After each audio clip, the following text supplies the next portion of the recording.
This is the Conversation Havers podcast with your hosts, Collin Hayes and Trey Cromartie.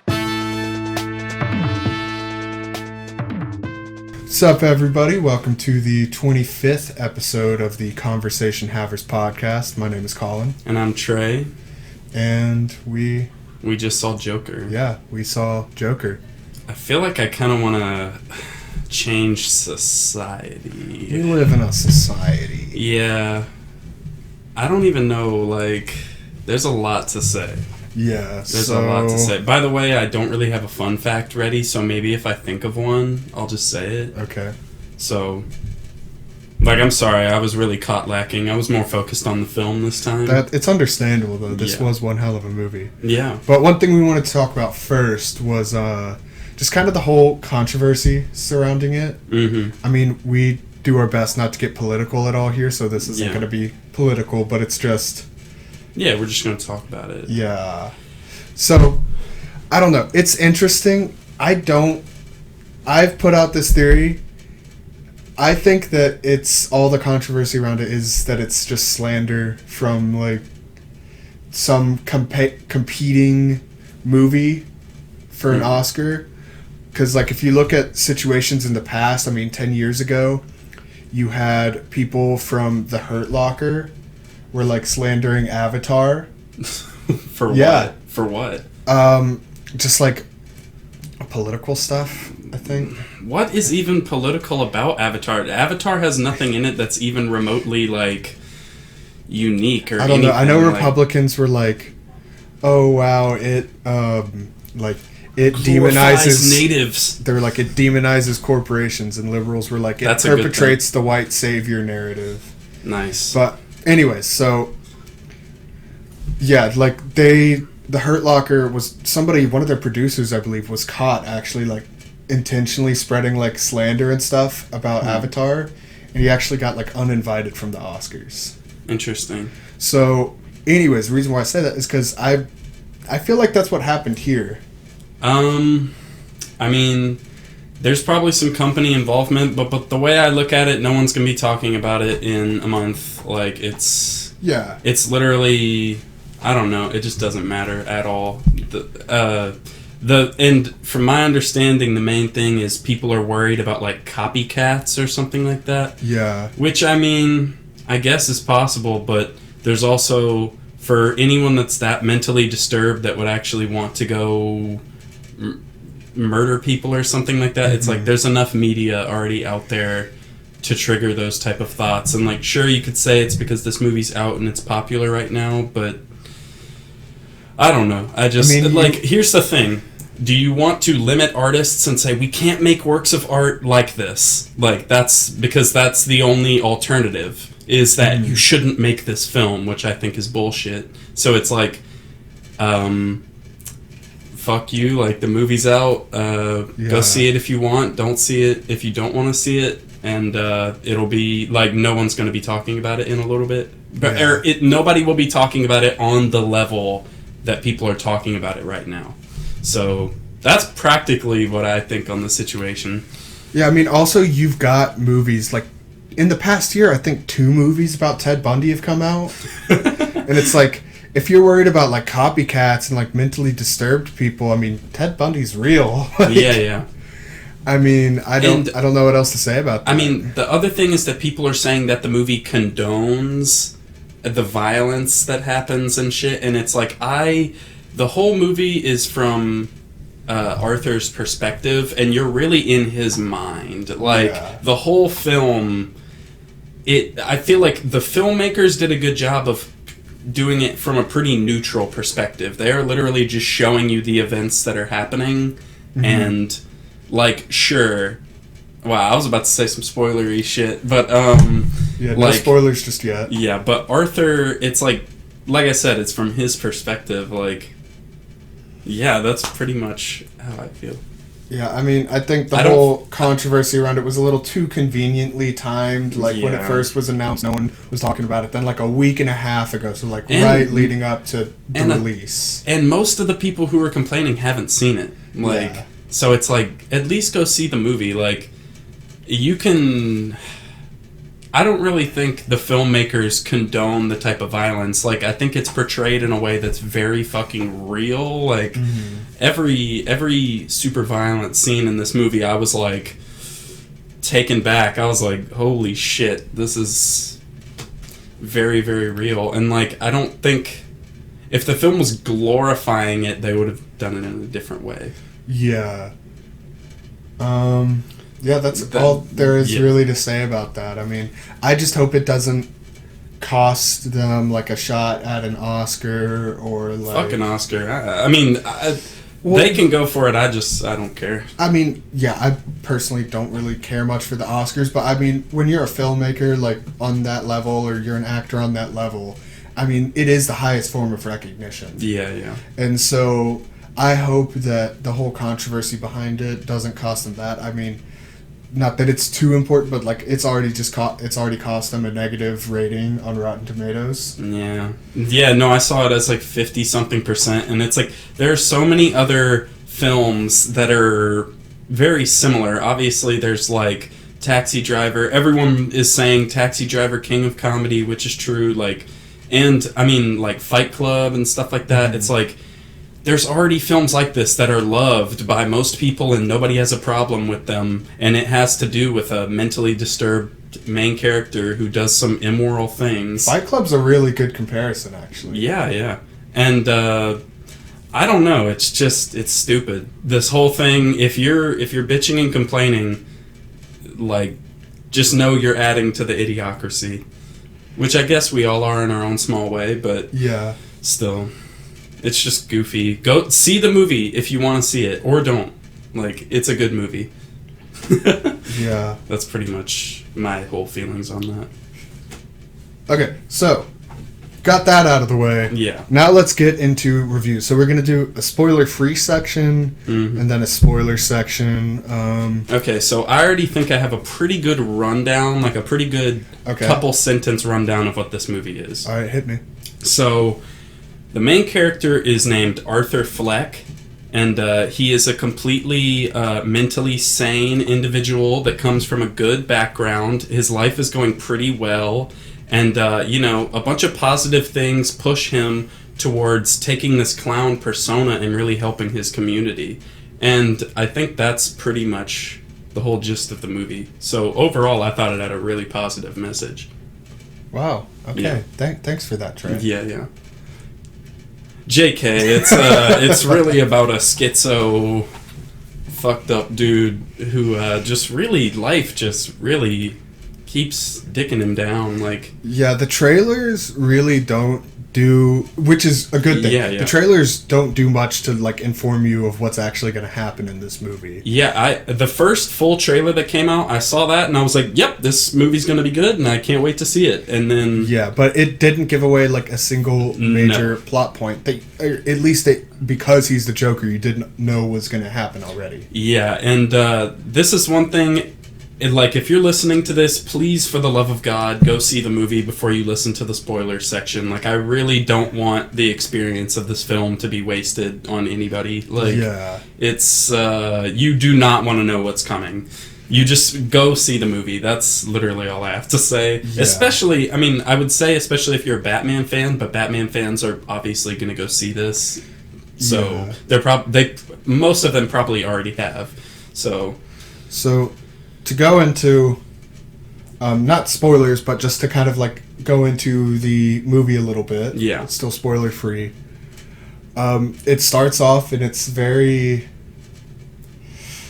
depressing? Yeah, I mean... The whole movie, you can tell... The whole movie's pretty depressing. He's been in this situation for a while.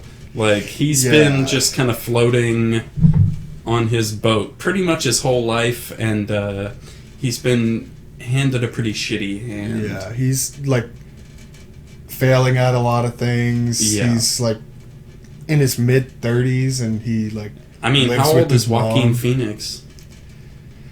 I think Joaquin Phoenix is in like his 40s, but I feel like Joker is meant to be a little younger than that because like if you look at his I'd say like mid to late 30s. Yeah. Yeah. Yeah, mid to late 30s. That's a fairly good timeline. The movie is set, I'm pretty sure, in like the I think it's the 80s, yeah. Seems like early 80s. But it has a lot of 1930s aesthetic, which is really perfect does. for Gotham. That's one of the main things I really liked was the Gotham City of this movie. They I was nailed like, Gotham City. yeah, it's straight out of Year One. Like the graphic novel Year One, like it is perfect.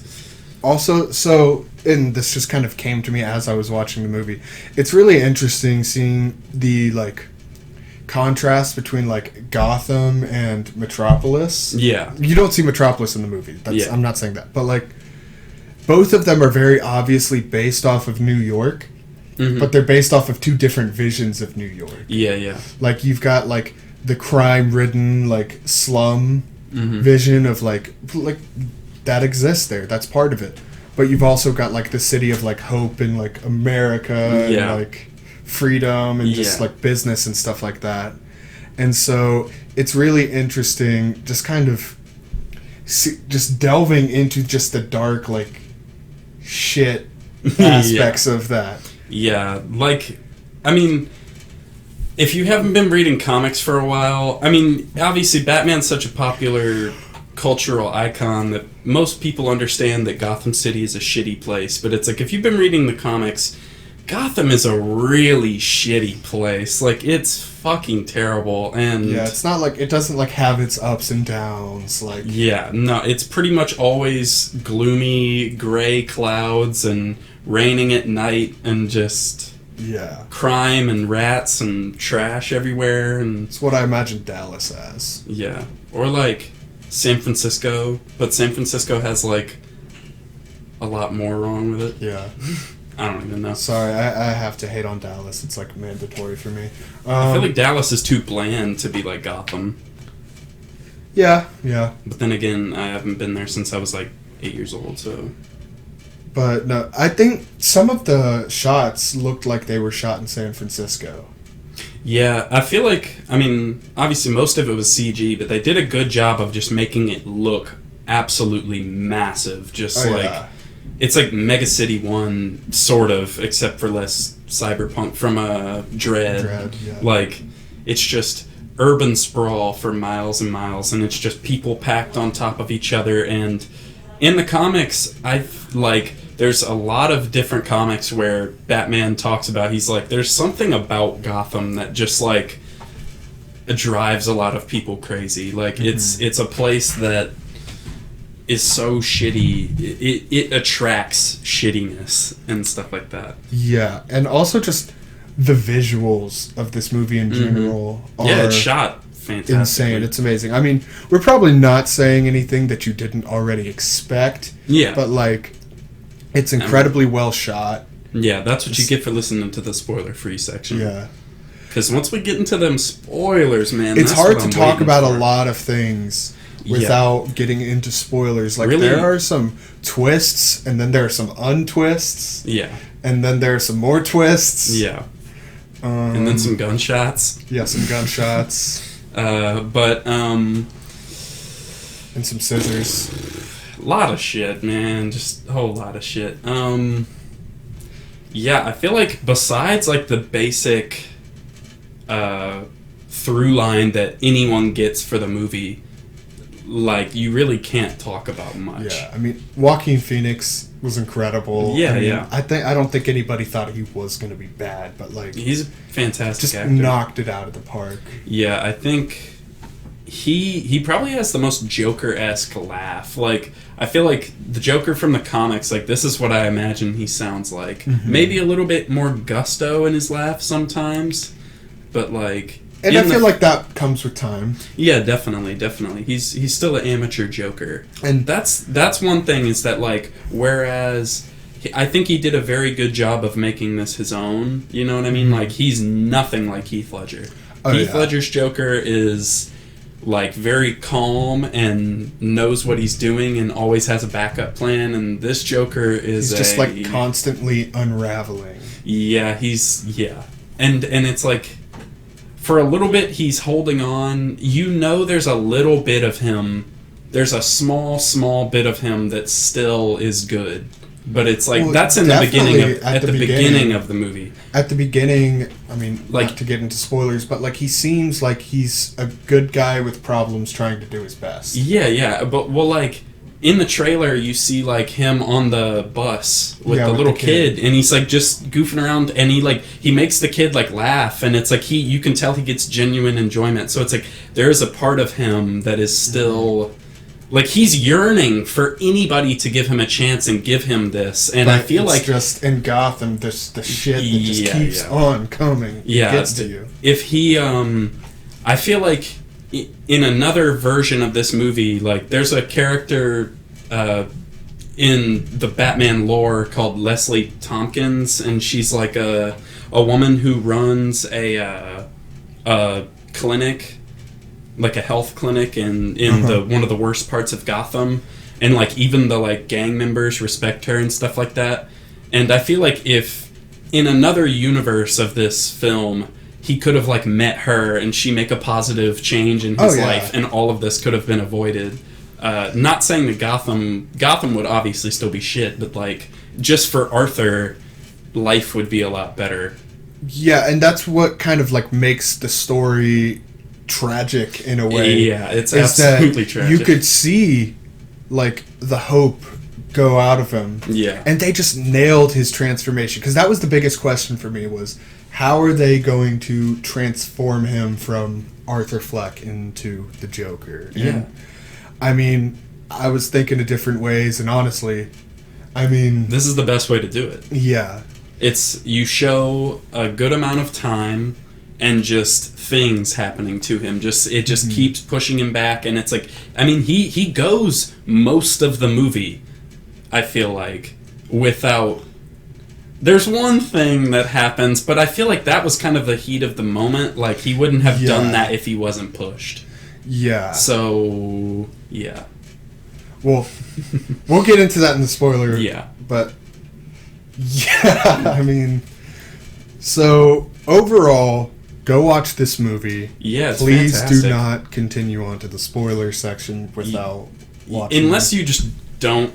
I mean, even then, please, I'm begging you, if you're planning to listen to this whole podcast, just pause it here, go watch the movie, and come back, and you will enjoy the podcast more. And you'll enjoy the movie more. Like, that definitely needs to happen.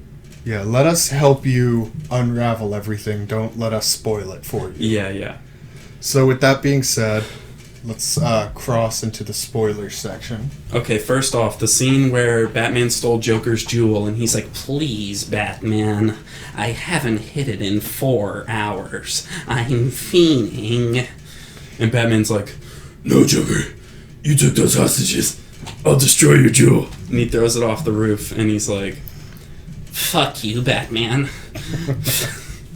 No, that doesn't happen. Yeah, that was... Jewels didn't happen in the 80s, and he's smoking on cigs the whole movie. He getting his nicotine fix. Don't worry about that. This man's got some nicotine addiction right there. But Good old-fashioned nicotine addiction. Literally, there's a scene where he's like smoking in his apartment, like writing in his little book, and I was like, if I was him, I'd be smoking cigs. Like, I'd be smoking hella. Like, my lungs would be dying. But yeah, what's the big first spoilery thing you want to talk about? Okay. Well, let's kind of run through some stuff. Okay. So I guess the first big thing that happens is that he works at like a clown dispensary. That's not the right word, but I just thought it'd be funny. He works with a bunch of other clowns, and they kind of get contracts to go to hospitals and work it in front of sign. Or he like spins a sign. Yeah, you see that in the trailer. His first job, the first like real thing you actually see of him is just him spinning this sign. Mm-hmm. And some punk kids. Yeah, some kids that like really are just epitomize the shittiness of this whole town. They're just like, look, it's a clown, and they steal his sign, and he runs after them. You know, he's like, oh man, I want this job. Yeah, I need to get the sign back. You know. Yeah. And so he's running after them. He's doing that. He has the weirdest run. Yeah. I mean, everything he does, he's a very awkward individual. Like, that's what I mean is, like, beside, like, Heath Ledger's Joker is, like, a smooth operator. This Joker is like a awkward, weird, Asperger's ridden, I don't even know, schizo, like psychotic looking ass, face ass. Yeah, like his body is just so mangled in a way. Yeah. It's like you could just say he's skinny, but it's like it's more than that. Like even just gangly. Yeah, he's very Anyway, so he's chasing him, and there's a slow motion dance scene of him in his underwear in his bathroom, and it lasts about 2 minutes of him dancing in slow motion. There's a lot of dancing in this movie, and I love it. I love the dancing. Arthur likes his dancing. Anyway, so he's chasing after these kids, trying to get his sign back, and they just straight lead him into an alley and just fucking destroy him with the sign. Yeah, they hit him in the face, which you see in the trailer, and they pretty much just beat him up, kick him and stuff. They don't even take anything. No, they just did that to be assholes. Yeah, they were just like, let's have fun and beat up a clown. Yeah. I was saying a few episodes ago, I feel bad for clowns. This movie didn't really change that perspective. I mean, I feel bad for clowns, like real life clowns, and I feel like you are supposed to feel bad for Arthur, but that's the difference between people are saying that you advocate and you root for him. It's not necessarily from my perspective. Alright, now that we're in the spoiler section, what I was talking about earlier, whenever it's he kind of gets pushed into the first really bad thing he does, is he's on a train and these guys are throwing popcorn at this woman, or what was it, French fries? And she obviously doesn't want anything to do with them. It's kind of your classic sexual harassment case. Yeah. Smile for me, take some fries. Yeah. And Joker starts laughing, or I guess Arthur starts laughing because he just got fired in this scene, and he loved his clown job. Wait, we skipped a lot, but I guess we don't have to go in chronological. Yeah, I mean, we've gone in chronological order. We're just gonna hop around this time. Yeah. He starts laughing. He has a condition. It's revealed in the bus scene where he's playing with the kid that he has a condition that causes him to just laugh uncontrollably, and it's very painful. Yeah, and there's some doubt cast onto the validity of the condition. No, it's a real thing. But throughout the movie, it's really? Both with there's some cops later on that question it, and I think he himself questions it near the end. Interesting. Yeah, I didn't pick up on that. Yeah, it's just. Anyway, he has maniacal laughter-itis. Mm-hmm. And so he's just cracking up laughing, and they're like, hey, what's so funny? And the woman uses that to opportunity to escape, and they start fucking with him, and they're singing some song to him about clowns. I mean, the guys are obviously drunk. Yeah, they're very drunk. But one of them singing a song, that was kind of weird, but I mean, whatever, it adds to the scene, I guess. But then they obviously start attacking him and start kicking the shit out of him. And this is rewind to the whole deal in the alley. It's very similar to that. And after that happened, one of his clown compadres, if you want to call him that, he walks up to him and he's like, hey man, you got to protect yourself. Hands him a gun. Yeah. And so these guys are messing with him, and so you kind of get that same vibe, except this time Arthur's got a gun. And that is no good for anybody. Yeah. Especially Arthur in this situation. Yeah, this was the first scene where it's I watched one review on the way here where the guy's he was like, man, you're supposed to feel like you hell yeah, he got those guys. And I was like, I didn't feel like that at all. I immediately was like, this is not good. This is just terrible all So around. the first two, so there's three guys, start attacking him. It's a beautiful scene. Yeah. Dark way, obviously, but lights are flickering on and off. Lights flicker off, gunshot, back on, and this guy's in the middle Spray of of like blood, spray like- of blood and stuff like that. That was the most like intense, that was like whenever the movie first really punched me in the face. Yeah, I was you like, forget oh he has shit. a gun for Yeah. a minute because he hasn't used it or even considered it that you see to this point. So like you're just like, oh shit, right? Yeah, he's got a gun. Yeah, and then he goes on to kill all three of them. Well, here's this scene. The second guy he gets, and you're like, okay, that can also be justified as self-defense. So if it was just those two, you're like, okay, whatever. Yeah. The third guy, he shoots once, and the guy just runs away. And he got shot in the leg, and he gets Yeah. off the train, and he's running. And this is where like you see like the psychosis start to come out Yeah. or whatever, like because it's like, okay, if you were to argue self-defense, he's a good guy, whatever, he would have stopped there because they're Yeah. not attacking him anymore. But he's like pissed at this point, and he tracks this guy down and just like painstakingly like walks He up to him. empties the chamber into him, Yeah. like, or I guess clip, or it's a 6-shooter, so I don't even know. He empties the gun into him, Yeah. and it's like, Cause Huh. and it's like slow and like maniacal because he shoots him and then he starts crawling, yeah, and then he walks up to him and just kind of like looks at him for a second and then just shoots him like 3 more times. yeah, And you can tell like that is the first moment in which he is like the Joker. yeah, the very very beginnings of it. Yeah.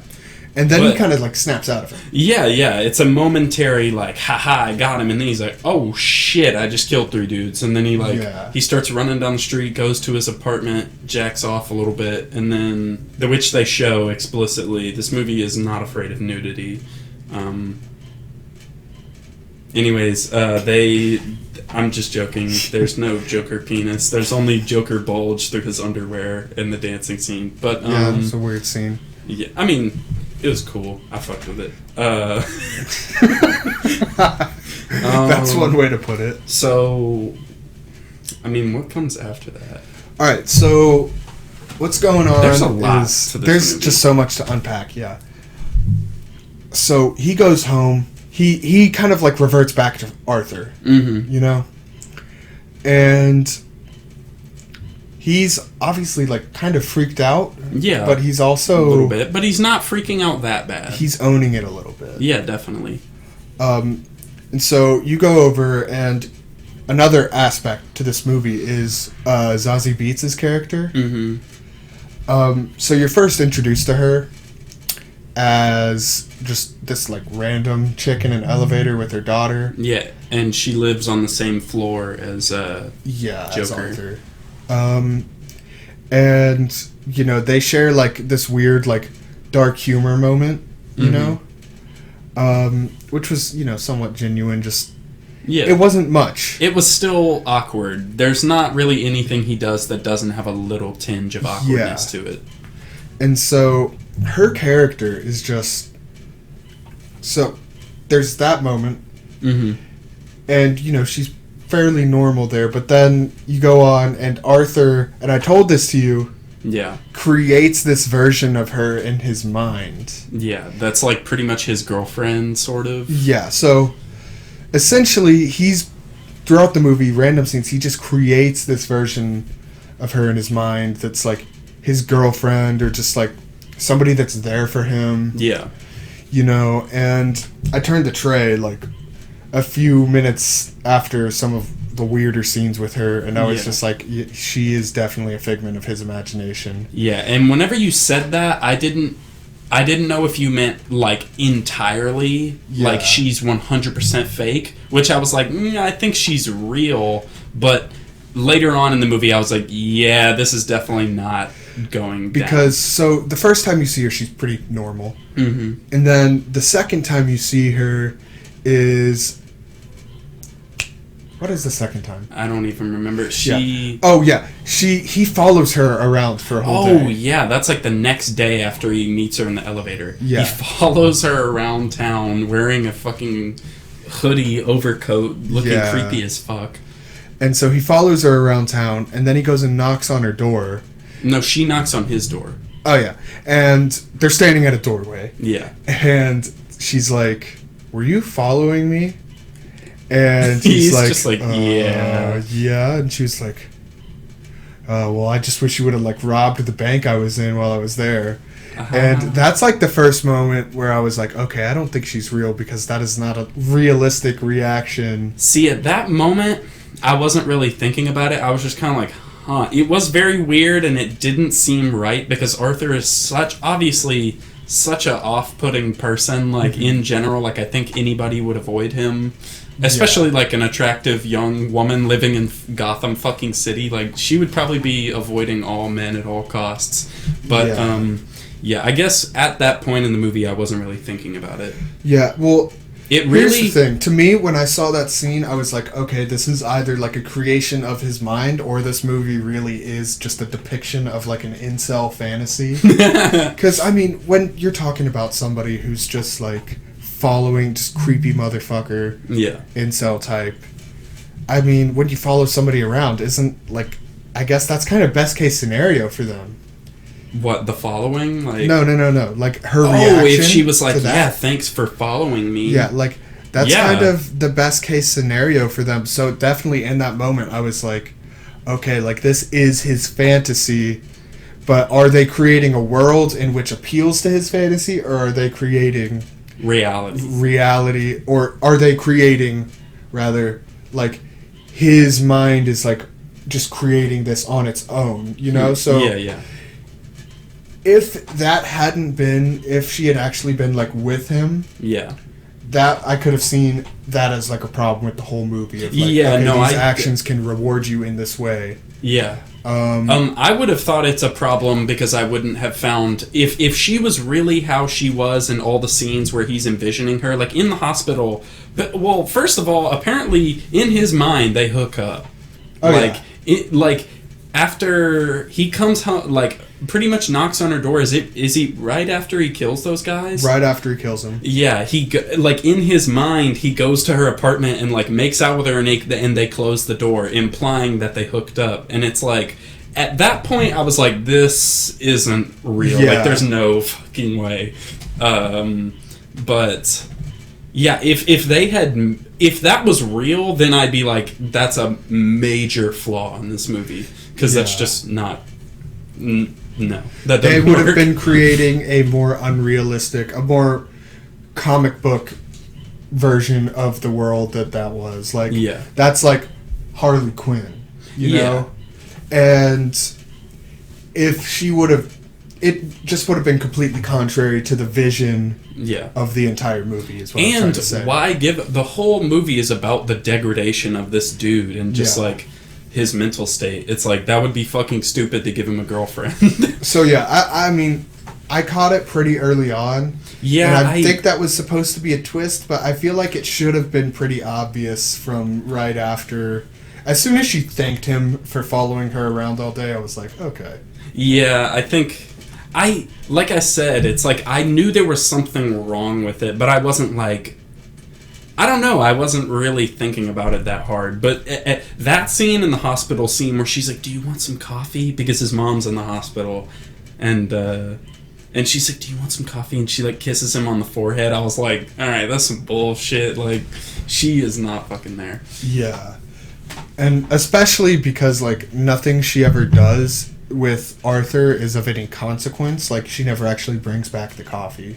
Yeah. Like, she never actually interacts with the world, and so that's kind of like what solidified the whole thing for me was like, okay, she's not real. Yeah, and then eventually the movie puts it out right in front of you. It's like, yeah, she wasn't real. Yeah. She is real, but she wasn't. The interactions they had were a figment of Arthur's imagination. Yeah, pretty much. And so, yeah, that's just... Were you rooting for Arthur, or what? Like, I mean, obviously rooting for him to... But the thing is, it's a foregone conclusion. Like, you know shit is not going to go good. Like, you know nothing can save this dude. Like, things are just going to get shittier. It's definitely a gray matter. It's not black and white, which I think is one of the beautiful things about the Joker. And like we were talking about earlier, how it's so, like, tragic, is that it's not just, like, black and white. He's not an evil guy. Like... You see how miserable he is, and you want him to be happy. But at the same time, the way that he becomes happy is just terrible for everybody else. Yeah.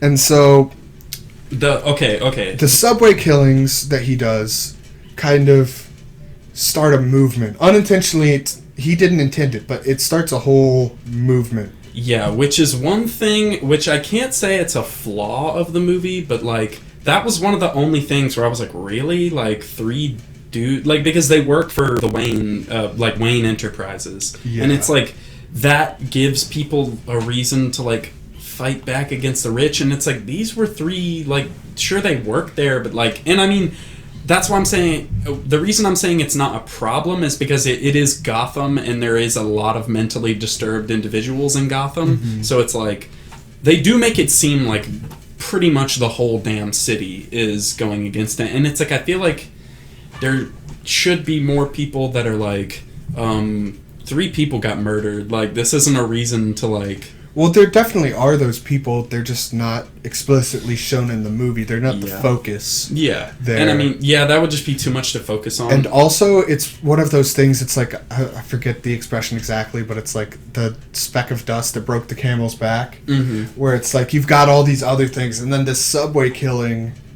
is what, like, really just puts it over the top, like, because they make it clear from the very beginning of the movie that there's a struggle between, like, the rich and the poor, and, like, there's this thing going on about, like, a garbage strike where, like, no one in the city is picking up garbage, so, like, throughout the entire movie there's just piles of garbage. And so it's like, makes it very clear that there's this huge struggle between the rich and the poor, and there's so much, like, mistrust and stuff like that, and just hatred and negativity. Like, Gotham is just ass. Like, it's completely fucking terrible. And so just kind of when he kills those 3 people, and people just start, like, celebrating it almost. It's hesitant at first, I feel like, but what really escalates it is the only report about the suspect is that he's wearing a clown mask, or he's dressed as a clown. Yeah. And Thomas Wayne kind of comes in, and he makes this comment about how, like, oh yeah, that's because, like, it doesn't surprise me, because people who don't have any purpose and, like, aren't having any fulfillment, these people are clowns. So, like, he's running for mayor, and he's like, I'm gonna help them. Yeah. And they really do portray Thomas Wayne as, like, a villain. Yeah, but I mean, also... Not as, like, a classic, like, evil villain, but, like, he's an asshole. Yeah, a little bit. But it's also, like, you can kind of... There's other parts of him that I feel are very relatable, and I don't know, I think... It's, like you said, it's like nothing in this movie is completely, like, ooh, he's just a evil, mean, bad guy. Like, it's like, yeah, he I don't know. He said that, but it's like... There's other parts of the movie, which I guess we can get into, like, Joker takes care of his mom, and his mom used to work for the Waynes, and she always, like, gets mail, or she always sends mail to Thomas Wayne and shit like that. And eventually, one of the big twists is Arthur finds a letter that she's trying to send to Thomas Wayne that's talking about how, like, she had an affair with Thomas and had Arthur. And so at that point I was like, okay, this movie's going in a very interesting direction, because the Joker is Batman's half-brother. Yeah, we kind of looked at each other and we were like, okay. Yeah, very, very interesting. But, and he gets really pissed, and eventually he goes to Wayne Manor. Yeah, and Bruce Wayne is just kind of, like, playing in a playset up front. And Arthur, he's dressed up as the clown, and he's just, well, kind of. He's got the red nose on, and he's got a prop. And so he's basically just trying to, like, have fun with Bruce Wayne, I guess you would say, but it's to get the attention of Thomas. Like, because he's, like, he wants to know if it's true. So he gets his attention. Or, well, he gets Alfred's attention in that scene. He gets Alfred's attention. Alfred comes up, and, you know, it's a very tense confrontation, and Alfred basically tells Arthur that, like, his mom is full of shit and that she was crazy, and Arthur, I mean...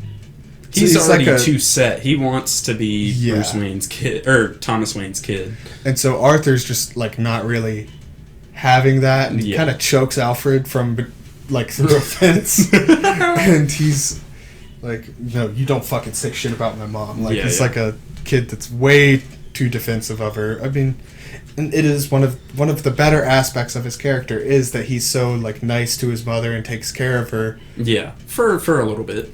But also he's just got the psychosis there, and it turns into one of his meaner aspects. But what that does is that it plants the seed in his mind of like, okay, well, like, what's going on? Because Alfred tells him that he's adopted. Yeah. And he's like, no, I'm not. That's my mom. Like, this is what's going on. He's like, no, your mom's full of shit. You're adopted. Mm-hmm. He's like, okay, I'm gonna investigate this a little bit.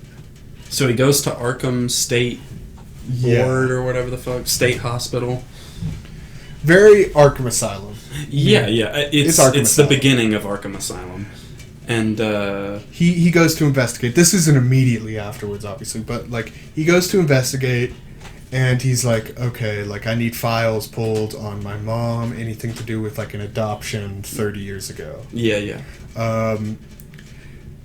And the guy that's working there is just like, okay, and he's kind of reading through some stuff, telling him, he's like, oh yeah, you were adopted. There was a history of abuse, and then he's like, he keeps reading, and he's like, okay, I don't think I could show this file to you unless I get something signed off. Yeah. And then he just like jacks the file from him, goes down and reads it. Yeah, this is the scene where Joker says the N-word that everyone was talking about. Yeah. Which I felt was his most irredeemable scene. I was okay with him killing people, but... Yeah, but once he said the N-word, it's too far. Too far, man. Yeah. But, he takes the file and he starts reading it, and he's like, oh, shit, this shit is all true. And so then after that... But, I mean, he's still not convinced, like... Yeah, you see, like, this flashback of his mom talking to, like, a doctor. Mm-hmm. And she's like... No, Thomas Wayne is his father. I'm his mother. He made me forge all of these adoption papers so that like there wouldn't be any proof. Yeah, there wouldn't be any scandal. And I would say that the movie plays it ambiguous, but I definitely don't think that he's Thomas It plays Wayne's it. son. Yeah, it plays Slightly it ambiguous, but at the same time, like it's a possibility, but it's also like the word of the state and Thomas Wayne against the word of like this very mentally deranged woman. Yeah, pretty much. And one thing that's a dead giveaway is she let her boyfriend just like beat the shit out of her son and tie him to a radiator. Yeah, and stuff like that. So it's like you kind of take the side of everyone else here. And yeah, like, definitely. Okay, this lady's crazy, and Arthur is just he's an unknown child is what it has him listed as. Like, yeah, they just like found him. Yeah, it says he was abandoned.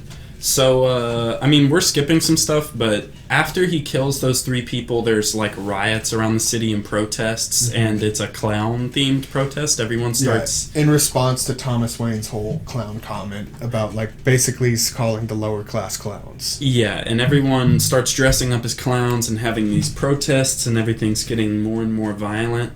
And eventually he goes to one of these things that's outside of like a movie theater, I guess. A giant theater. It's outside of a theater. Where a bunch of rich people, Gotham's elite, pretty much the Court of Owls, are watching Charlie Chaplin. And he like dresses up like a bellhop and goes in there. And he sees Thomas Wayne go to the bathroom and he confronts him in there. And he's like, yo, Dad. Sup, Dad? And Thomas Wayne's like, bro, I'm not your fucking dad. Yeah. And he's like, bruh, yeah, you are. And in this situation, it's like, it's very equal in like, okay, Thomas Wayne is kind of being an asshole, but it's also like understandable. He's had this woman sending him letters, and obviously like she used to work for him and trying to like, I mean, because she's crazy, but like she's trying to say that he had an affair with her and stuff, and it's like obviously he'd be very annoyed by that. So that's what I mean by like it's understandable. Like he's a gray character as well, because it's like, I mean, that's very understandable. He's tired of dealing with it, and now this guy is coming up to him and he's like, what's up, Dad? And he's like, I'm not your dad. And he's like, yeah, you're my dad. And he's like, nah, bro, you're adopted. Yeah, so it's like this weird confrontation, and it's very easy to say, okay, Thomas Wayne's an asshole. It's also very easy to say, like, okay, yeah, he was just fucking, like, tired of being bothered about this. I mean, obviously, it's emphasized early on that Arthur's mom is just sending him letters constantly, like, please help us, we're living like shit. Yeah. Please, like, help me and your son. Mm-hmm. And, yeah. And so, within that, after, skipping forward again, after he finds out, like, the true nature of, like, his relationship with his mom and stuff like that. Yeah. And this is another very dark turn for him. He goes in and he smothers his mom with the pillow and she dies. Yeah, because she's in the hospital at this point. Because the cops are pretty much onto him at this point. Like, at this point, there's too many things. Like, he can't run forever. Like, because first of all, one of the scenes, like, literally a couple days, I guess, after he, like, kills those 3 dudes on the train, like, they're like, yeah, Arthur, you had a gun, and, like, you're a clown, and stuff. But, like, no one really seems to even really make that connection, but it's like, yeah. I think his boss did, but none of his coworkers did. Yeah. But, yeah. So, I mean, what's after that? I honestly forgot what I was talking about. Yeah. I think he goes and buys a hooker and then kills her. He sells drugs. He turns into Jared Leto Joker. Yeah, he gets face tats. No. Let's see. So he kills his mom. Yeah. And this is when shit is starting to get really real. Like, yeah. and then his coworkers come by. He goes back to his apartment, and honestly, he looks like he's having a blast. He's putting clown makeup on. Yeah, yeah. He's like, I'm finally Listening free to again. Some tunes. And so his coworkers stopped by, and they were like, hey, man, like, we heard your mom died. We're sorry about that, man. Like, we thought we'd come and cheer you up, and they've got, like, some bottle of whiskey or something. Yeah, yeah. And he's like, oh, it's fine. I'm doing really good, actually. And they're like, okay, that's kind of weird. Yeah. And the other guy, who's the big guy, because it's a large man and then a little person. They're like, okay. And the large man comes up to him and he's like, hey, man, like, you know, I like to think of you as like not a son, but like a mentor relationship is kind of what he's trying to get across. Yeah. And Arthur's like, yeah, okay. And then he pulls out a fucking half of a pair of scissors and just stabs him straight in the neck. And then in the eye. And then in the eye. And then he stabs him a couple more times. And then he stabs him straight like through the temple and then just slams his head into a wall repeatedly. And the little guy is just like screaming. He's just like, Arthur, what the fuck, man? Yeah. And it's just like relentless, but he's like eerily calm throughout the whole thing too. Like, it's not like rage, it's just like, yeah, this is business, man. Like, yeah, he at this point the psychosis is too far. Like, he's pretty much in Joker mode. Like, he's about to make the full transformation. But yeah, I don't even know, man. Like, all the violence in this movie, it's so sparsely put out. Every single time he kills someone, it's like, it's intense. Like, it's very real. It's sudden. It's in visceral, your face. Like, yeah, loud, visceral. Very fucking loud. Like, I don't even know, man. That's like, people were talking about the violence in this movie, and there's not a lot of it. But it's like, whenever it does hit, it's like a shock to your system. Yeah, it's very, very strong. Like, you sit back and you just kind of go like, oh my dude, I was in shock the whole time. I was just like, even though you know it's coming because they show like him holding the knife, and it's like, all right, but it's like, it doesn't matter. Whenever it happens, you're just like, fuck. And that night. So another thing we didn't talk about is there's like this TV host who runs like a talk show, kind of like Jimmy Kimmel, and or Johnny Carson, more like, and he invites what's his face, Arthur. So I keep almost calling him Alfred, and yeah, I've been jumping all around. More exposition to that. So Arthur and his mom, like, one of the things they bond over is watching this guy, and they just watch him every night. It's like Yeah. a tradition of theirs. And I don't know if this is real or not. What? The scene where he's in the crowd of the show and That was in his mind. Yeah. That's what I thought it was real at first, but later on in the movie I was like, that was definitely fake. No, yeah.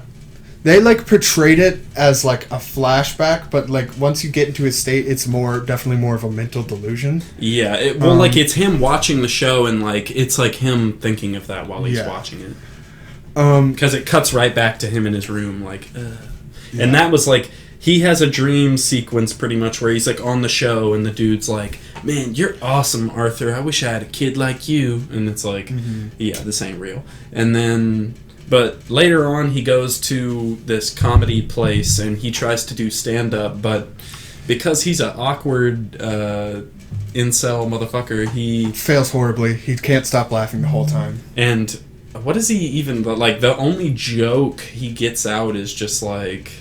I don't even something about how his mom says he's got to make money, and then he says, "I don't need to get a job, I'll be a comedian." And that's like the joke. And like in his head, whenever they show it initially, you think it goes well because like everyone starts laughing and it's like, oh, but then it's like I later, never thought it went well. I mean, looking like maybe a little bit for me personally, but later on he's like in the hospital and the Murray dude shows that clip on his show. And then he's like, "What the fook? Like, you showed me... Look at this clown." Yeah. He calls him... He's like, "Look at this joker." Yeah. And it's like, oh, fuck. We live in a society. Yeah. Shit. And so he kind of sees that, and it kind of flips his whole vision of the events upside down. Yeah. And, yeah, so... But then, out of that, he gets a call from, like, I guess... What's-his-face is Murray's secretary. Yeah. And she's like, "Hey, we want you to come onto the show and just kind of do some of your material." Yeah. And, you know, that was another aspect of the movie where I was like, I mean, this isn't very, like... I don't know. I think it works. It works, but it wasn't, like... It wouldn't actually...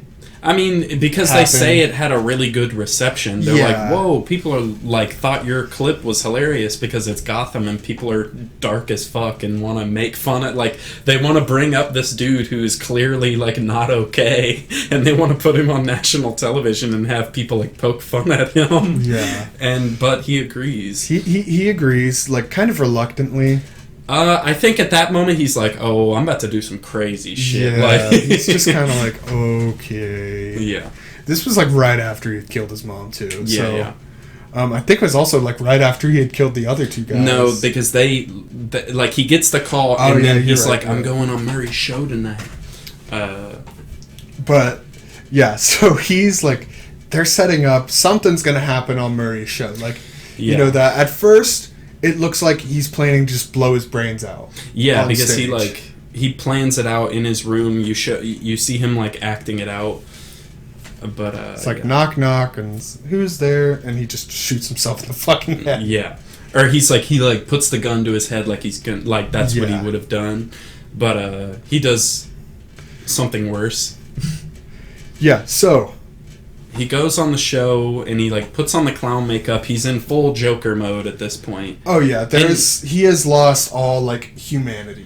Yeah, and even in Joker mode, he's still goofy Arthur, but it's like he's just kind of unhinged. Like he just has no limits anymore. Yeah, it's made clear like earlier in the movie. It's like he's off of his meds at this point. Like, oh yeah. Well, he goes from literally eating all of them. Like it literally shows every single pill bottle empty, and he has like 2 in his hand, and it's like he's literally just been taking all of them, which I guess he might have been doing before, but I don't know. Yeah, and he just goes cold turkey, and he's like, "Oh, I'm off my meds. I'm happy now." Yeah, and. So I guess that could bring up the question of whether or not, like, this weird, like, do-good type that he was at the beginning, or, like, try to do good, was maybe inspired by the meds. Because it hints that he was in Arkham Asylum before. Yeah. And that he was released, and his therapist was like, "Hey, have you ever thought about that? Do you want to talk about that?" And he was like, "No." And so... I don't know. There's I kind of think- the thing of, like, is the Joker just his true personality? Are the meds what really put Arthur in? Or is he just... There's a lot of mystery to, like, the past. Like, you know he was adopted, but you know where he is at the beginning of the movie. I mean, I want to believe that one scene on the bus, I want to believe that was him being genuine, like, I want to make this kid laugh. And it's like, it was just kind of like an innocent thing that he was doing. But I also think his laughter... So what I said earlier with the whole thing of, like, is it really a condition? Mm-hmm. I think his laughter is, like, he's just truly... He can kind of... At his core, he's kind of a fucked up piece of shit. I mean, and his laughter in those situations isn't a condition that's, like, in his fucked up mind. That's what he finds to be entertaining or to be funny. But, like... I mean, but then why is he doing it alone? Like, because there's multiple scenes where he's alone. Like, He's crazy. Yeah, I mean, that's definitely a good answer, too. There's a whole lot wrong with this guy. A lot of things are very open-ended. The thing you know is that he's fucked up. Yeah. Like, you can make all sorts of arguments over, like, the little details of his character. Mm-hmm. And I'm sure Joaquin Phoenix has all the answers. Maybe. He probably wouldn't tell them to you. Oh, yeah. He would just be like, whatever, man. But, like, it is one of the things that makes this movie so good is that there's so much gray. Yeah. In what is traditionally portrayed as, like, a black and white character. Mm-hmm. Like, he's evil, he hates Batman. Yeah, there's a couple stories in the comics where, like, there's one called Going Sane where he, like, thinks he kills Batman, mm-hmm. and he's like, fuck, what do I do now? So he puts on makeup and makes himself look like a regular person and, like, gets a girlfriend, and he's, like, going steady and is a normal person for a little bit, and then Batman comes back, and then he just goes right back into Joker mode. Yeah. And then there's a new comic. It's, like, one of the best reviewed comics ever, or, I mean, like, Batman comics, even though Batman's been consistently getting, like, his comics have just been great for a while, but, it's called White Knight, and it's pretty much the same situation where he goes sane, and then he becomes, like, a politician in Gotham, and it's pretty interesting. But, you get a hint at some of that, like, obsession with the Waynes, with, like, the very end. So you see Thomas and Martha Wayne getting fucking yeeted in the alley. I mean, you see that. Because he goes on the Murray show and pretty much says we live in a society. Hold on. Okay. I want to get into that separately. But, he sees that, or that happens, and then when he's talking to, like, a therapist person at the end, like, he's in Arkham Asylum, I assume he's in Arkham Asylum. Yeah. But, he's talking to them, he's talking to this therapist lady, but in his mind, he's just, like, looking at, like, Thomas and Martha Wayne getting murdered. Like, that's what he's focusing on. So he heard about it. I mean, he of course he heard about it. And so you see some of that, like, the roots of that obsession with, like, the Waynes and, like, just inflicting pain upon them. Like, he is obsessed with that. He hates, at his core, one of his core values is his hatred for Thomas Wayne. Yeah. Well, I mean, I feel like that only gets brought up once he finds out about his mother. Before that, he's just kind of like, Thomas Wayne. But it's one of his pillars as the Joker. Yeah. Definitely. Yeah. A big thing that helps with the transformation. Let's see. And so, and going back to what you were about to talk about is, like, kind of, it's the climax of the movie. Yeah, pretty much. Is when he's on the Murray show, and he's coming in, and he's like, introduce me as the Joker. And he doesn't sound like that. Yeah. And it's just funnier to do the Heath Ledger voice. It really is. We live in a society. Yeah. So they bring him on, and he's happy as fuck. Like, he's walking in, he's dancing, he comes in, there's this old-ass lady, and he, like, gives her a way too long kiss on the lips. Like, there at first, it's like... involved. Yeah, like, at first, it's like, oh, okay, like, you know, in a lot of cultures, and especially, like, old-fashioned, like, greeting people with a kiss is, like, known, you know? And so she's, like, thinks that's what's going on, too. And then he holds it for, like, 10, 12 seconds, and you're like, what the he kisses the fuck out of her.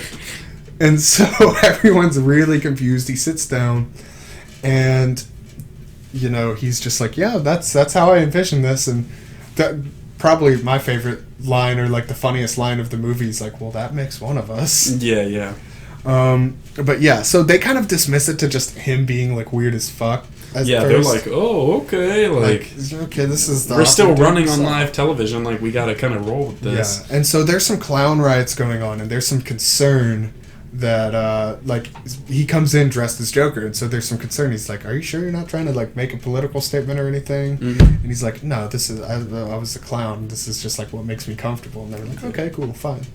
All right, bet, man, you good. Yeah, like Murray, he was the one defending him at first. And then what exactly makes him bring up the fact that he is the killer of the 3 dudes on the train? Yeah, so like, and by the way, like, just so it's already clear, like, this is on live television. This is on live television, and on what's presumed to be like the biggest show in Gotham. Yeah, and everyone on these protests idolizes the person who killed the people on the train. They don't know who it is, but they idolize them. Yeah. And so he goes on, and they're like, Robert De Niro's like, oh yeah, just tell us a joke real quick. And he's like, okay, and he tells a really shitty joke, and he's like, you got anything like better than that? And he's like, okay, I killed 3 people on the subway the other day. And he's like, oh, sorry, my life has just been really bad since I killed 3 people on the subway the other day. Yeah, and I think at first they're like, haha, like what? Yeah, and then he's like, no, it's not a joke, I'm serious. His first joke was, knock knock, who's there? Ma'am, we're here to report that your son was just hit and killed by a drunk driver.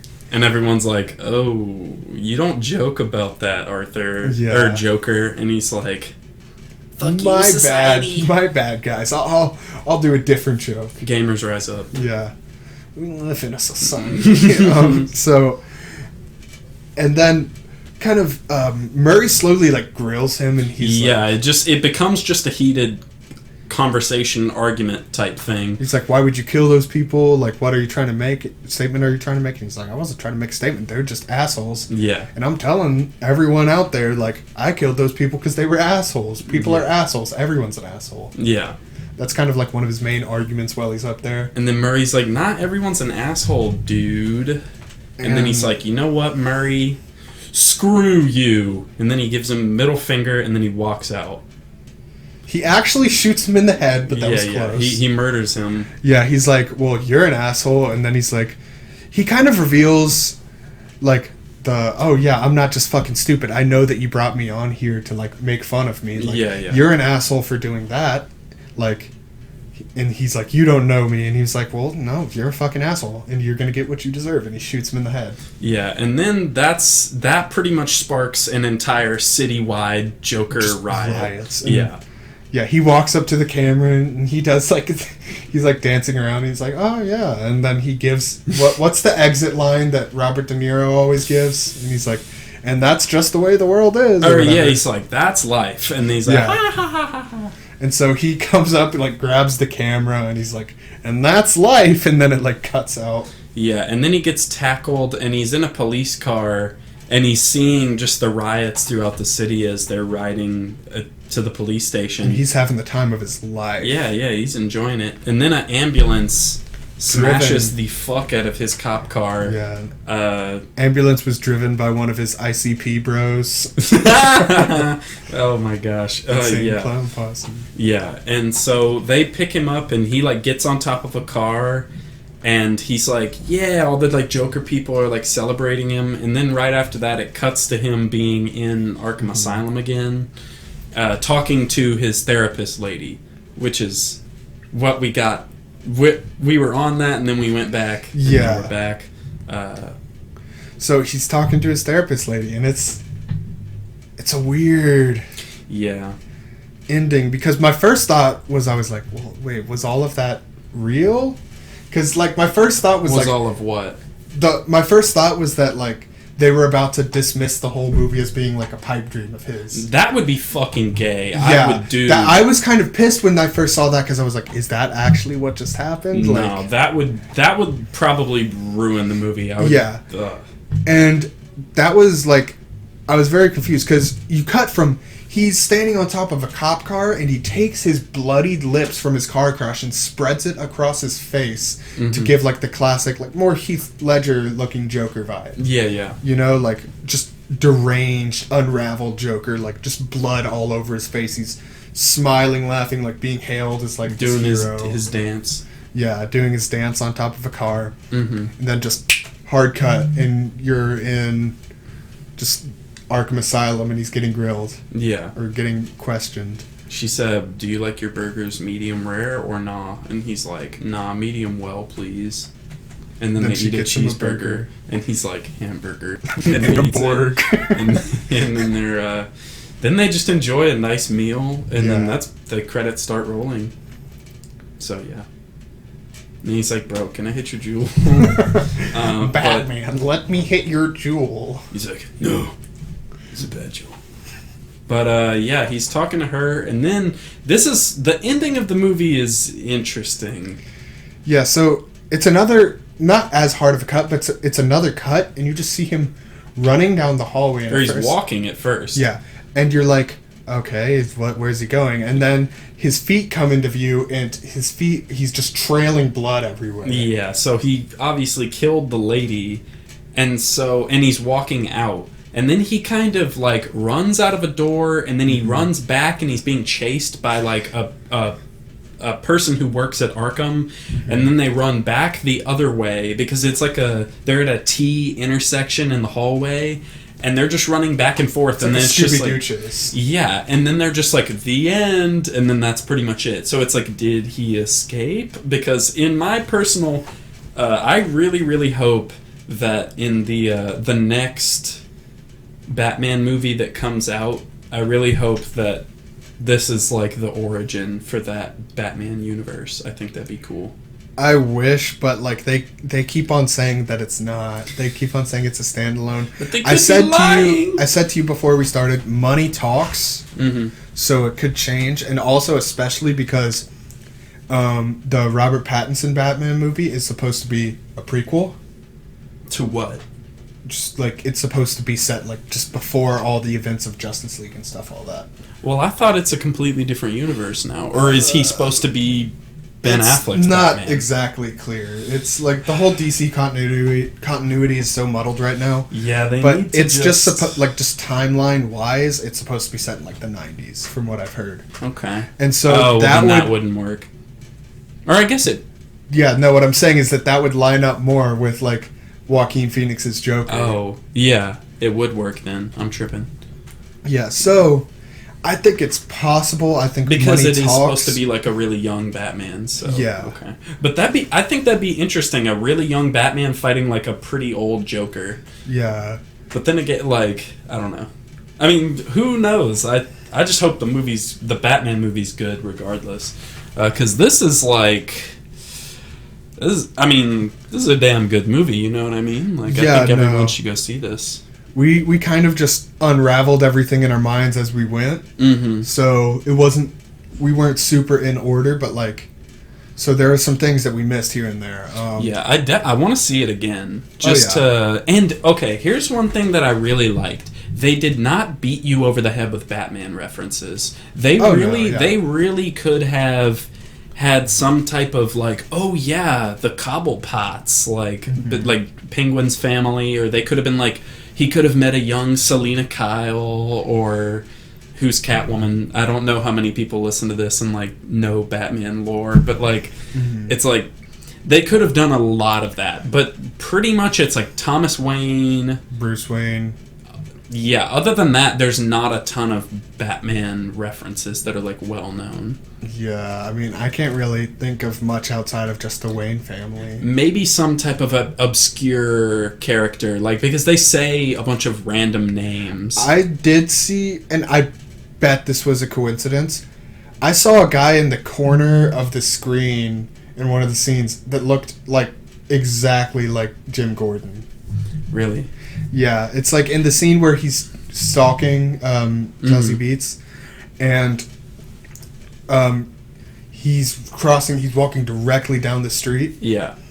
And another car stops and honks at somebody, and the guy that walks across is dressed like exactly like, and has the like glasses, mustache, exactly like Jim Gordon. Interesting. And I mean, this is a different continuity, but usually at this time, because Bruce Wayne is like 10 years old in this, but it's like usually at this time in most Batman continuities, he's like in Chicago, because that's where he's from in the comics. But obviously they could be doing it differently, or it could just be an extra that looks like Jim Gordon. That's probably what it is, but I saw that and I was like, you're looking for anything. Like, trust me, I was scanning any type of thing that had names on it. I was looking for anything, but I really didn't catch anything. That's why I want to see it twice, just to really make sure. Yeah, and they made it obvious that it's in Gotham, Batman universe. They showed Bruce Wayne, they showed Thomas Wayne. Yeah. They showed his parents being murdered. I mean, yeah, they show the iconic Bruce seeing his parents. Yeah, I mean, you didn't get the whole, like, oh, this is a superhero comic book interconnected universe. Fuck no, this is not a superhero or even comic book movie. Like, at it's all. less it's comic just a drama. book than even, like, the Nolan trilogy. Yeah, definitely. Those are like action movies, but this is just completely a drama, 100%. Character study type shit. Yeah, and it's, I mean, like I've said before, there's just so many different directions that you can go in your train of thoughts of just like, okay, what is going on in his mind? Yeah. Because it's like, you get the story, but you still don't get, like, the clarity. Like, there's still kind of a fog about aspects of his character. Yeah, definitely. Which I like a lot, because one of the cooler things about Joker is just, like, his origin has just always been very iffy, sketchy, because he always tells different people different things, and like the common thing is like, okay, he fell into a like vat of acid at Ace Chemicals and went insane, but it's like yeah, there's still just like you don't really ever learn his real name. Like, yeah, I mean, there's a continuity where he's actually played. He's a guy that's 3 different people. Yeah, that's like the newest like revelation they made, was that like it's 3 different people. But before that, they were saying that he had just been there forever, that he was like some type of demon thing. Yeah. So it's meant to be ambiguous, but I mean I like the fact that they just tell you straight up that in this universe, like, this is how the Joker came to be. Yeah. But they still do leave some mystery in there, which I also like a lot. I'm just hoping, I want to see this continuity continue. Even if they hire a completely different Batman, like not Robert Pattinson or whatever, like, I'd like to see a sequel to this where he did escape Arkham, and then he's just kind of been like this, like, legend in the city, and everyone knows it's Arthur Fleck. Like, they know, like, obviously over the years, more and more people would, like, know who the Joker is and stuff. And then Batman eventually comes to be, and then he has to, like, figure out what's going on with all that. And that's just something I want to see. I want to see more in this city. Like, the city so much, I was like, they got Gotham so fucking perfect. I loved it. Yeah. I want to see more. I don't want to see them overdo it. Yeah, that's the only thing. You look at, like, Sony right now. Sony's on some other shit. That shit's so stupid. Sony has... So, Spider-Verse, nailed it. Knocked it out of the park. Yeah. They are planning 7 Spider-Verse like spin-offs. Of the animated movie? Of the animated. Yeah, 7 of them. They want to make a solo Craven movie. It's like, just fucking stop. Like, and then along with that, you also have, they're making a live-action, like, Spider-Man villains universe that Tom Holland's also supposed to appear in. That started with Venom. Then you've got Morbius with Jared Leto. And they announced Madam Web. Yeah. I'd never even heard of Madam Web. I think they're all smoking crack. Like, I literally think there's we're giving her own movie. We're giving, like, literally just characters that Spider-Man fans have barely even heard of. They're giving them their own movies. I mean, like, yeah, if you're a casual Spider-Man fan, like, Madam Web, most people know her from the 90s cartoon, so it's like, she's not even really in the comics that much. But then again, I haven't read a bunch of Spider-Man comics, so I don't really know. But But it's like you're giving all of these minor characters. They're not just getting appearances, they're getting their own movies. Hey, at the very least, inevitably, when these films fail, like Morbius, whenever that movie fails, we get to laugh at it. So that's like the good thing. That's like, what I'm looking for. I don't know who was like Morbius as a movie. I doubt. Here's the thing. A lot of this sounds like how DC was a few years ago when it was like rumored that DC had like 30 different movies in development. They were like Blue Beetle and Booster Gold and 5 different Green Lanterns, and it was like, what the fuck, DC? Yeah. So I bet this will be the same thing, where you'll get 4 or 5 movies in, if even, and it'll fall apart. For Sony? For Sony. I don't even... 5 is a lot. Yeah. Like... You can finance a certain amount of movies before you cut your losses, though, because they're planning on this. Like, they're planning on becoming the 3rd superhero connected universe. Yeah. And the only one that's worked so far is Marvel. DC is starting to find its footing again. Yeah, well, I think, fuck the connected universe. You could do that, but I've said it on other episodes. DC just needs to make what-if movies. Like, they need to make a homeless Batman movie, or just, like, anything. Like, make interesting, crazy shit. Joker, it's a great start. Yeah, no, that's what I mean, is, like, that, like Red Sun. I think if you told anybody who's like has a passing sort of interest in superhero movies, it's like, yeah, this is a feature film where Superman lands in Russia and like Batman is a eco-terror. Like, it's like they'd be like, I'm gonna go see that. Like, what the fuck is this movie all about? Instead of just like, you get to see the heroes' solo origin stories, then they fight a big villain, then there's one big change, and then it just keeps going and going and going. And, like, Marvel is going to burn out eventually.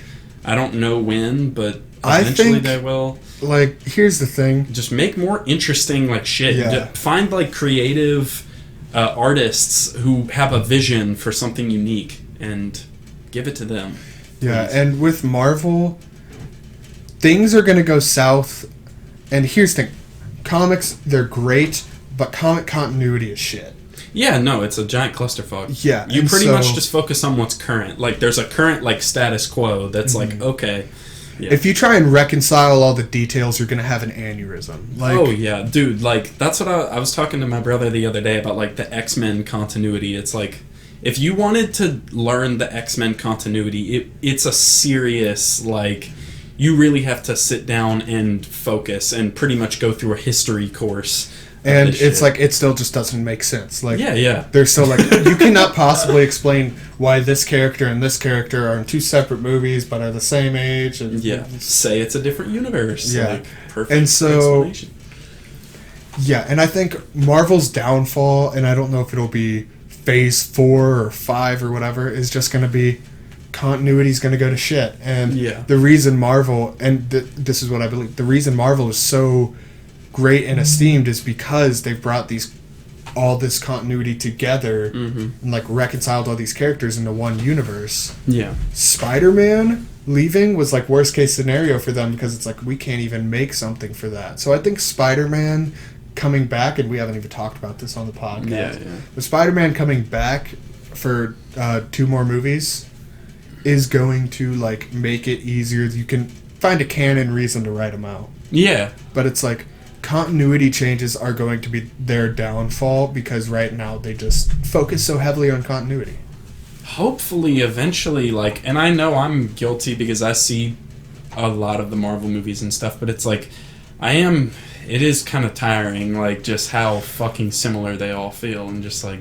I feel like phase 1 and 2 were very similar feeling, and I got bored with the exception of a handful of movies. Yeah. Phase 3, for the most part, I feel like every movie did its own thing and kind of knocked it out of the park. A little bit, but it's the same. Like, it has the same vibe. Yeah. The whole time. Like, if you vibe check those movies, it'll be like, whoa, y'all all got the same vibe. But they did a very good job of making them all different and making them all... still very well made. Mm-hmm. What did you think about the Birds of Prey trailer? Yeah, me too. Yeah. I don't think... I'm not going to go out of my way to watch it. Yeah, female empowerment movie. It's gonna be I mean, lit. I don't care about that. It's just like the movie itself just looks very obscure. I don't even know. It just didn't interest me. Yeah, like there's not an aspect of that movie that really like reels me in. The only thing I liked was like there was some visual parts where I was like, okay, that looks visually interesting. But like Harley Quinn herself seems annoying as shit in that movie. Like the DC comedy is very comic book focused in that. Yeah. Well, really more so than Marvel or really any other past cinematic universes. Mm-hmm. They're very comic book focused, which has been both a good thing and a bad thing. Yeah. And I think in that movie it's going to be a bad thing. Yeah, I don't know. Like, I just don't know why you took... It's like, okay, Suicide Squad, probably DC's worst failure. They were like, okay, let's take the main character... Or do you think Batman versus Superman? Because there was actual, like, anticipation before that movie. Like, Suicide Squad, I don't know if people were... I think Suicide Squad is the worst movie. Yeah. I still, like... I feel like I could enjoy Batman vs. Superman if I watched it again. I definitely do. Because for me, the thing I was looking forward to most was just the confrontation between Batman and Superman. Yeah. And when we got that, I was completely content with the movie. Yeah. So that's why it took me a while in my head to like reconcile and like admit that it wasn't a great movie. Yeah. Was because I was so satisfied with what I wanted out of that movie. Yeah, and I also had fun with Justice League. Like, whenever I saw it, I was like, man, this is a good time. I like, was pleasantly surprised with Justice League. Yeah, obviously it's not a fucking anywhere close to a masterpiece or anything, but it's like, I had fun. That's another movie where I don't think I'd have as much fun if I watched it again. Mm-hmm. But whenever I saw it in theaters, I was like, yeah, this is alright. I've seen it, I think I've actually seen it 3 times. Damn. Because I saw it twice in theaters, because one time I saw it no, I saw it 3 times in theaters. And completely on accident. One time I saw it with, like, Charles. How do you go see a movie? Well, okay, I'll tell you. I saw it with, like, Charles once, and I was like, okay, that's cool. And then you invited me to go watch it with you. Oh, okay. And then, so I watched it with you, and then my parents were like, hey, we're going to go watch Justice League and go to Star Cinema Grill and eat. And I was like, okay, sure. Yeah, I ain't got shit else to do. Let's do it. Yeah, and so I ended up watching it 3 times in theaters, yeah. And, you know, like, I was pleasantly surprised. Like, it's not Avengers. It's not amazing, but, like, if it's kind of like the Han Solo movie, where if you're going in with not the biggest expectations, so the only direction to go is up. Yeah, I think if they ever try another Justice League movie, which will probably happen eventually, I think look to the DCAU. Like, I think the DC animated universe is probably the best interpretation of the Justice League there is. Mm-hmm. So yeah, just pretty much copy that formula, in my opinion. I think that would be good. Yeah, because Marvel's shown that there's kind of like there's a method to like that formulaic success, you know. And then in Joker 2, have him be like, Batman, I will inflict cock and ball torture upon Robin if you don't give me my jewel back. And he's like, God fucking damn it, Joker. You've got too far this time. Robin's like, Batman, come on. I don't fucking He know. has my cock and balls. In a fucking vice or twister machine or some shit. Oh, one thing we didn't bring up, he says society. Yeah. He doesn't say we live in a society, but he says like he's like very similar. He's in a society, or he's like yelling. It's during his rant at Murray. He's this is what happens when something in our society. And he's like this is Murray, because the society is so messed up. And like me and Trey, we both looked at each other. We were like, for like a split second. We were like, we live in a society. Yeah. I wonder if they threw that like the word society in there just. The meme was around for a while. Like during I feel like on the set, I don't know how meme oriented the people on the set of this movie were, but there was a good chance that they were like, hey, it can fit in the movie, and like that it could be a fucking marketing tool, like, because eventually whenever this drops, people are gonna make memes about it, and then it'll, like, you know. Oh yeah, there've already more been exposure. so many Joker memes. So like, oh yeah, I'm about to have to go look. I want to see the new crop of Joker memes. Like, there was this Twitter account counting down to the days to where he'd say the N-word, and did you see the video at the end? Yeah, a black man like stopped him. So they stole our copyright. My copyright. Oh yeah, they Me totally and Drayton have a copyright on the black man, even though I can guarantee you someone had made that joke a million fucking times before we did. But did they make a 13-minute movie with 12 minutes of exposition? And one scene of him riding a big wheel. I don't think so. Oh my god. Okay. But yeah, I mean, if I was Joaquin Phoenix, I would have walked through every door, just walk into the room, just be like, "We live in a society," and then just like walk out, just go to the next room, be like, "Hey, Joaquin, we live in a society." I'd like to play the Joker. I feel like that would just be a funny ass role. But I would try to, like, once again, you have to do something different, and I would just try to go straight comic book Joker, like, 100%. I feel like that's where Jared Leto tried and failed. Slightly. He still tried to make him like a gangster, like, fucking gay Jared Leto version. I would like to see him, like, I don't hate Jared Leto Joker as much as a lot of people do. It's one of those things where I have the same opinion on him as I do Jesse Eisenberg, Lex Luthor, where it's like, I don't hate it, and I'd actually like to see them get another shot at it, but they didn't nail it the first time around. I'm not gonna lie, Jesse Eisenberg does bother me in retrospect. Like, I wanted to be like, you know what, it's a different interpretation, but like, he is just kind of annoying. Like, I was like, oh my god, like, shut the fuck up, Lex.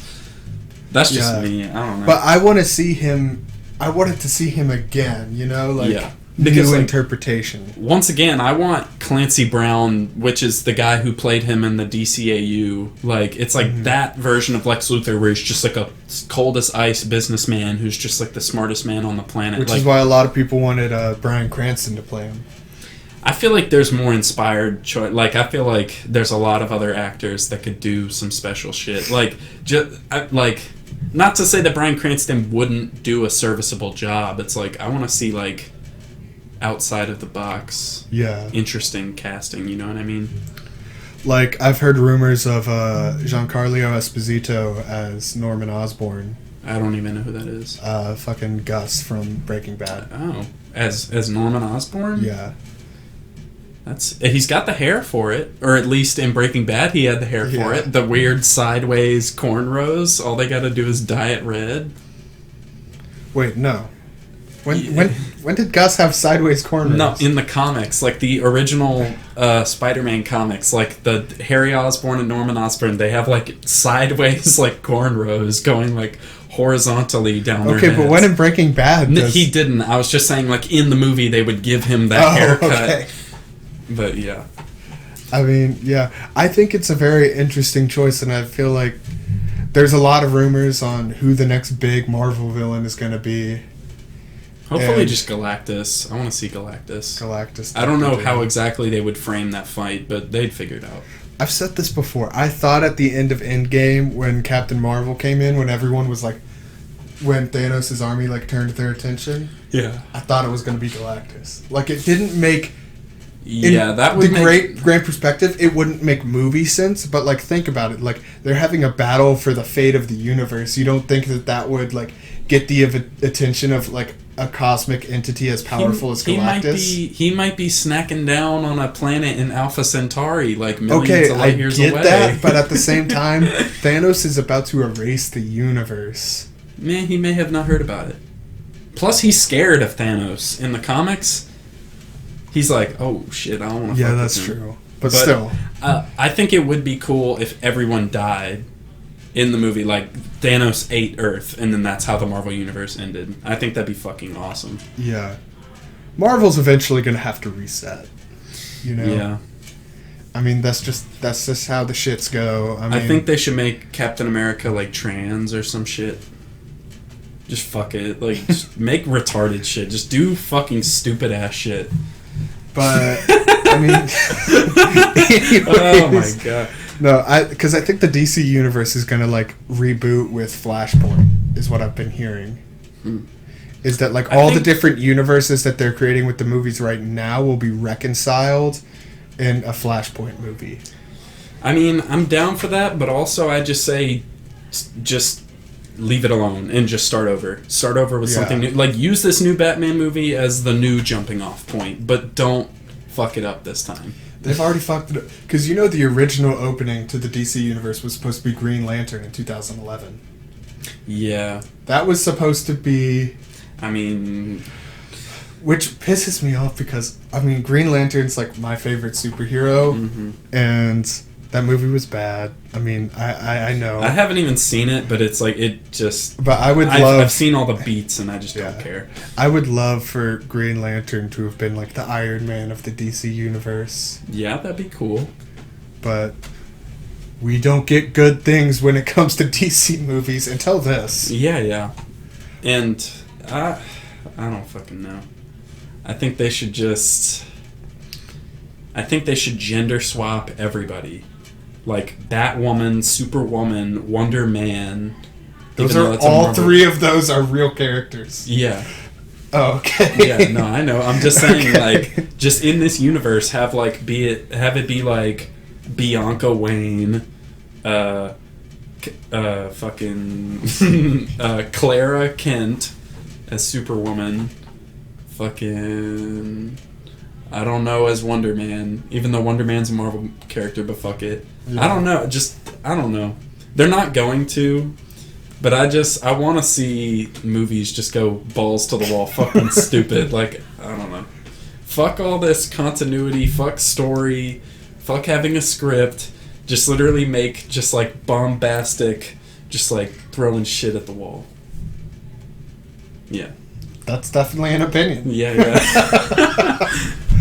Because, like, I mean, think about it. Like, we've been getting, like, I don't know. There's just a lot of the same shit, you know what I mean? Yeah, I would like, and I'm very on board with your whole idea, not for that, but for DC to, like, go opposite of Marvel, and rather than having, like, this huge continuity universe, you have this universe of, like, individual stories. Yeah. Well, it's not really a universe at all, but, like, all these individual stories. Mm-hmm. I like that Multiverse.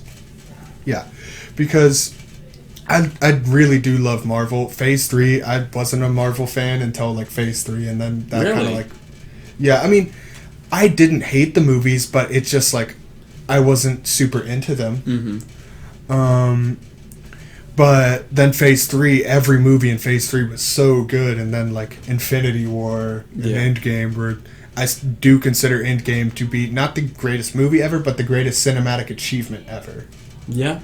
I mean, yeah, it made the most money and all of the work and all the stories coming together and all that. Like, just the fact that a movie like that can exist, I think is the greatest cinematic achievement ever. Yeah, I want Batman to have a scat fetish or a pee fetish. Okay, whatever. That's not what I was... But to go back and just... I'm going to pretend like you didn't say that. Fuck it, should I just make fan films, but have them have a super high That's what budget? we're going to put on the Content Heroes. Oh my god. Just fan films of just DC. Gotta get to work, man. Anyways, what I was going to say is that I do, even though as much of a Marvel fan as I am right now, it does get a little annoying that everything has to be so superhero connected. Mm-hmm. Like, because that's what really got to me with the CW's universe. It's like Green Arrow, Season 1, Season 2, Flash Season 1, I really liked. Yeah. And then they were just like, everybody's a superhero now. They're like this guy? That's just CW shows in general. I get that, but it was like... But I understand. It was so good at first, and then they were like, oh yeah, you know this guy you saw in Season 1, he's a supervillain now. And, like, everyone in that show is either a superhero or dead. Or in a relationship, or soon to be dead, or soon to become a superhero. No, it's superhero or dead. Like, everyone. Because it's like, okay, like, look at fucking Arrow Season 1, the whole cast. The whole cast. Superhero or dead. Or both. Some of them are both. Or have died and come back to life and become a superhero, or I don't fucking know. It's like, a whole lot of shit. I remember superhero, or it just pisses me off. I like the whole problem I have with Luke Cage. I think if Luke Cage was just about a large, invincible man who took on gang violence, it'd be fucking amazing. Yeah. But like, at both seasons, as soon as they introduce more comic booky shit, it gets awful. Same thing with Jessica Jones. Daredevil's problem is just fucking foggy. That's the only problem with those shit. The entire series is great except for foggy. Matt! Iron Matt, Fist. don't be a ninja, Matt! Yeah. Iron Fist, same deal. It's like, okay, cool concept, but now everyone's involved in everything. And it's like... Yeah. I like how we just turned this into a Joker into just general superhero talk again. Yeah, I mean, you know, we're conversation havers. We're just having a conversation. Yeah, you're right. But, like, the whole a lot of problems with those things is that they're like, okay, we're in a large interconnected universe, so we feel obligated to interconnect the universe. And so you bring in, you just ruin aspects of shows that were perfectly good because you feel the need to bring in some over-the-top superhero character. I'm looking at you, Diamondback, you fucking piece of shit. You ruined Luke Cage Season 1. Yeah, are you gonna watch the new Batwoman show? No. Damn, bro. Sound kind of sexist to me. I literally, like, Crisis on Infinite Earths, the series that crossover event that they're doing, sounds a really great idea. Not going to watch it. Because they're combining Smallville, Superman Returns 2006. They're bringing Kevin Conroy in to play Batman. They're combining all the CW shows. They're literally combining like every single piece of DC popular media that has ever existed that isn't like a major success. See, they're listening to my philosophy. They're just saying, they're doing fuck it. Literally just put it all together and just put your dick in the middle of all of the movies, all of the TV shows. Like, they were just like, yo, fuck it. Constantine is part of the Arrow continuity now. Yeah, he already was. I remember, crossovers. There was a crossover, but when that show first came out, it was just its own thing. Oh, yeah. And then they were like, alright, fuck it. It's part of Arrow now. The only thing I wanted to see out of Constantine was, the Spectre, because they had Jim Corrigan, and like I've always liked the Spectre, and but they literally showed like 1 second of him getting the green CG around him, and then that was it. And I was like, let me see the Spectre once. But I did like Constantine. I think he showed up in like season 3. I did like the episode he was in. Yeah. But no, they're just like, fuck it, we're combining everything and just like going balls to the walls. Crisis on Infinite Earths. Yeah. So, also another funny thing is that technically the Crisis on Infinite Earths deal, it's having Brandon Routh back as Superman in the same continuity, and as Kingdom Come Superman. Yeah, and so, and Superman Returns was technically supposed to be a sequel to the old Superman movies, and so technically those are about to be in the CW. So yeah. So technically, this is like, those movies are now part of the CW continuity. They need to add the old Birds of Prey show. I've actually wanted to talk to you about that. That was one of the things we considered watching for the first episode of the podcast. It was either that or Toxic Avenger. Yeah. And then we decided to make it about the top 10 YouTubers.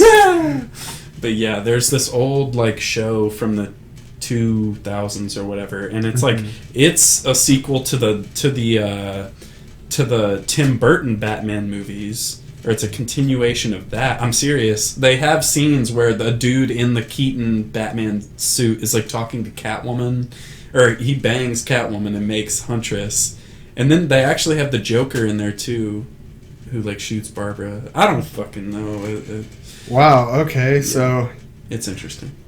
what they need to do is bring that in. Bring all those actresses back. Who fucking knows at this point? Like, they're doing so much shit right now. Yeah.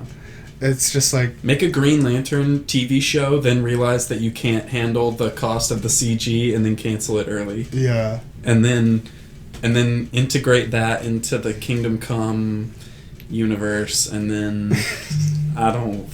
Brandon Routh back as Superman in a movie. No, see, what I like about this is, like, whenever I was watching Arrow actively, like, sophomore year, I remember there was this YouTube channel, and every single time a new episode came out, the guy would have a review, like, the next day, and he would break everything down, and I watched those videos every week. And every once in a while, I just go to his channel and watch, like, the newest CW shit, even though it's been years and, like, hundreds of episodes have passed in this soap opera universe that I used to watch. And it's like, Jesus, like, if you wanted to get back in, it is a huge time investment. Yeah, because I've seen Arrow seasons 1 through 4, and Flash, you stopped after season 3, I think. Yeah. And then, because I lasted one season longer than you did. Which is literally the same thing, almost the same thing, because I watched The Walking Dead season 1, season 2, and then they got to the prison, and then I was just like, nah, and I just stopped.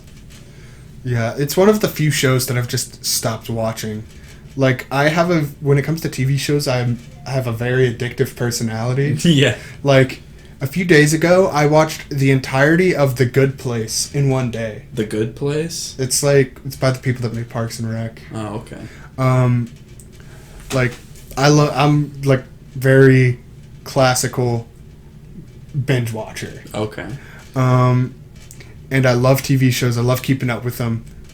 That's one of the few that I just stopped. The other is Vikings, because Vikings pissed me off at the end of season 2. Yeah. My parents were watching that, and I was like, I remember Collin saying, like, the show got really bad. Or just something really whack happened. I was just on that shit. Like, when it first... Because I was watching something on the History Channel when they first announced it, because it's on the History Channel. And so I started watching it, and I started telling everybody I knew to start watching it. So, like, I got, like, Jake Rohn onto it and stuff like that. And then, for the season 2 finale... They were just advertising it. They were like, the biggest twist in TV history. And I was like, oh, what? Like, this is going to be crazy. And then it was fucking lame as shit. And it just pissed me off so bad I didn't even bother watching the 3rd season. And it's on, like, season 8 now. And I don't care. Jesus, it's still going? Yeah, I think. Good for and now them, Jake is like, Collin, you should watch Vikings again. And I'm like, too late, son. I don't care. Can't get back into it. Yeah. My problem is the exact opposite of what you have, is that I have, like, TV not watcher disorder, and I pretty much just watch YouTube. Literally, like, that's it. Every day I just find, like, 4 or 5 good YouTube videos, and I'm like, I'm gonna watch those tonight and go to bed. You really are, and don't take this the wrong way, you're the most apathetic viewer I've ever met. Oh, yeah, it's true. Besides maybe Jake. The thing about Jake is that I watched Endgame with Jake, and I was like, yeah, that was really good, and I wanted to have, like, an actual conversation about it. We get out of theater, Jake's like, yeah, that was fucking gay. I was like, what? And he was like, yeah, I don't care. And then he just, like, left, and I was like, oh. See, here's the thing. I became apathetic after The Dark Knight Rises, because I was so hyped, and, like, I don't know why. I was just so ready for that movie, and I was just super disappointed by it in the moment. And then I think after that, I was just like, I'm just not going to give a fuck about movies anymore. Or like, as much as I used to. You were pretty hyped for episode 7. Yeah, no, episode 7 was another one. But then, like, I saw that, and that was a very satisfying experience. Like, by the end of that movie, I was like, that was a good time. But I wasn't like, this is the greatest fucking movie I've ever seen! And then, let's see. I feel like Infinity War you were, but not Endgame. It's hard to remember, but I feel like Infinity War I saw and I was like, I think I knew it was going to be fun and I had a good time. And then Endgame, I just knew I was going to see it. And, you know, it's like, yeah. but I didn't feel like I needed to be like, oh man, I'm so hyped. But then like I saw it, had a good time, and then that was it. Like, but then like, after that, it's been like nothing at all. Like I have not been enthusiastic about anything really, besides like the Joker. I will say, and I actually want to do like a whole podcast about like this, but just like Star Wars now. It's like I used to be so big into Star Wars. Like I might have said this on the podcast before, but like I used to like write articles for like Star Wars boards and stuff like that. Like I loved fucking Star Wars. Yeah.